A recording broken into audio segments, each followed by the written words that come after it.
F of x দেওয়া আছে box x মানে হচ্ছে গ্রেটেস্ট ইন্টিজার ফাংশন, ঠিক আছে, গ্রেটেস্ট ইন্টিজার ফাংশন, অর্থাৎ যে কোনো একটা এক্সের জায়গায় যে কোনো একটা ধরনের একটা ভ্যালু আছে 1.2, তাহলে এর ভ্যালুটা বেরাবে যেই সংখ্যাটা দেওয়া আছে তার চেয়ে বড় হবে না, কিন্তু তার নিয়ারেস্ট পূর্ণ সংখ্যা, ঠিক আছে। তাহলে 1.2 সংখ্যাটা কার কার মধ্যে থাকে, 1 আর 2 এর মধ্যে থাকে, তাহলে 1.2 এর চেয়ে বড় হবে না, অর্থাৎ একটাই নিতে হবে, ঠিক আছে। 1.2 ধরুন এখানটায় আছে, এখানে 1 আছে, এখানে ধরুন 2 আছে, 1 2 1.2, তাহলে গ্রেটেস্ট ইন্টিজার, এটাকে যদি আমরা বক্সে পুট করি তাহলে এখান থেকে তোমার এই ভ্যালুটা দেবে, কারণ তোমাকে হয় এটা নিতে হবে না হলে এটা নিতে হবে, কিন্তু বড়টা নেওয়া যাবে না, সেই জন্য আগেরটাই নিতে হবে, ঠিক আছে।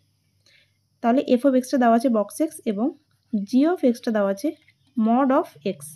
তোমাকে বার করতে বলেছে জি কম্পোজ এফ অফ -5/4, তাহলে এটা কত হবে, জি অফ এফ অফ -5/4, ঠিক আছে।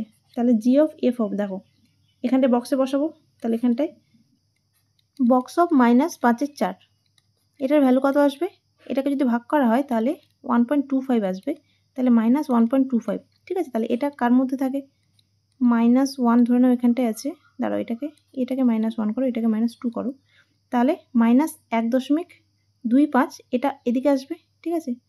ধরে নাও এরকম আছে 1.25, তাহলে এটা কার কার মধ্যে থাকলো, -1 আর -2 এই দুটো পূর্ণ সংখ্যার মাঝখানে আছে, ঠিক আছে।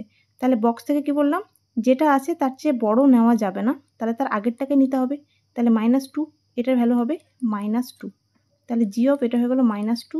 এবার জি ফাংশনটা কি আছে, মড অফ এক্স, তাহলে এখান থেকে মড অফ -2 আসবে, = 2 হবে অ্যান্সার, অপশন বি।